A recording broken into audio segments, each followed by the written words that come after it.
মতুয়া সমাজকে নিয়ে অনেকে বলেন তারা নাকি দুভাগে বিভক্ত, শাসক এবং বিরোধী। কিন্তু এই শাসক বিরোধী তারা কেন বারবার মতুয়াগড়ে যাচ্ছেন?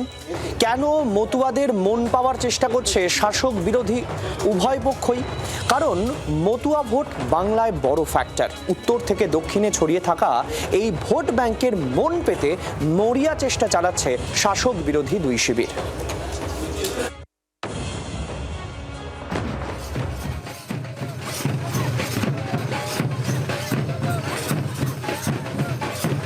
দুশো ২৯ আসনের মধ্যে কোনো সম্প্রদায় যদি ৫০-এর বেশি আসনে প্রভাব ফেলার ক্ষমতা রাখে, তাহলে স্বাভাবিকভাবেই তাদের নিয়ে রাজনীতির টানাটানি হবে, যেখানে মতুয়ারা নিজেই রাজনীতিতে ঢুকে পড়েছিলেন অনেক আগে। বর্তমানে পশ্চিমবঙ্গে ২.৫ থেকে ৩ কোটি মতুয়া সম্প্রদায়ভুক্ত, ১.৫ থেকে ১,৭০,০০,০০০ মতুয়া ভোটার। এসসি জনসংখ্যার ১৭% মতুয়া। ৩০টি বিধানসভা আসনে নির্ণায়ক শক্তি মতুয়ারাই। ৫০টির বেশি আসনে এদের প্রভাব। পিআর ঠাকুরের হাত ধরেই মতুয়ারা দীর্ঘদিন কংগ্রেসমুখী ছিলেন। ২০১৬ সালে ঠাকুর পরিবারের অন্দরের জোড়া ফুল ভালো রকম ফুটতে শুরু করে দিয়েছিল। কিন্তু ২০১৯-এর সিএএ হাওয়ায় গেরুয়া শিবিরে ভিড় বাড়াতে থাকেন মতুয়াদের একাংশ। বিজেপি তৃণমূলের জোর দড়ি টানাটানি শুরু হয় মতুয়াদের নিয়ে। আবার নির্বাচনের আগে দেখবেন এসে অনেক বড় বড় কথা বলবে।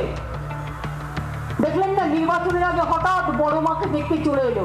যেন কত ভালোবাসে, ওটা ভোটকে ভালোবাসা, বড় মাকে ভালোবাসা নয়। বড় মাকে ভালোবাসলে ৩০ বছর কোথায় ছিল একবারও খোঁজ নিয়েছো? आपने ना ही मতুआ समाज के मेरे भाई और बहनों के लिए कुछ किया और ना ही नाम शूद्र समाज के लोगों के लिए कुछ किया। आपने हमेशा उन्हें नजरअंदाज किया। आपने इन लोगों को एक प्रकार से घुसपैठियों के हवाले कर दिया। ২০১৯-এর লোকসভা নির্বাচনে ৭টি মতুয়া আসন দখল করে বিজেপি, ৪টি তৃণমূল। ২০২১-এর বিধানসভা নির্বাচনে ২৮টি মতুয়া আসন যায় বিজেপির পকেটে, তৃণমূল দখল করে ২১টি মতুয়া আসন। কিন্তু তারপর সিএএ হাওয়া কিছুটা এলোমেলো হতে থাকে, ফের জমি শক্ত করতে শুরু করে তৃণমূল। ২০২৪-এর লোকসভা নির্বাচনে হিসেবটা ঠিক উল্টে যায়।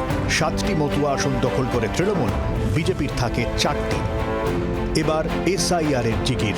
নাগরিকত্বের সেই একই দাবি, একই রকম চড়া, তার উপর ঠাকুরবাড়ির বিভাজন আরও চওড়া। এর মাঝেই কিছুটা হাত গলাতে শুরু করেছে কংগ্রেস শিবির। মাসের শুরুতেই অধীর চৌধুরী মতুয়া সম্প্রদায়ের একাংশকে সঙ্গে নিয়ে কমিশনের দপ্তরে সওয়াল করে আসেন। তৃণমূল সাংসদ মমতা বালা তার মতুয়া সমর্থকদের নিয়ে ব্রিগেডের লক্ষ্য কণ্ঠে হরিনাম করবেন। তারপর অন্যতম মতুয়াগড় রানাঘাটে ২০ তারিখ আসবেন প্রধানমন্ত্রী। আবার জোরদার হতে শুরু করেছে রাজনীতির টানাটানি।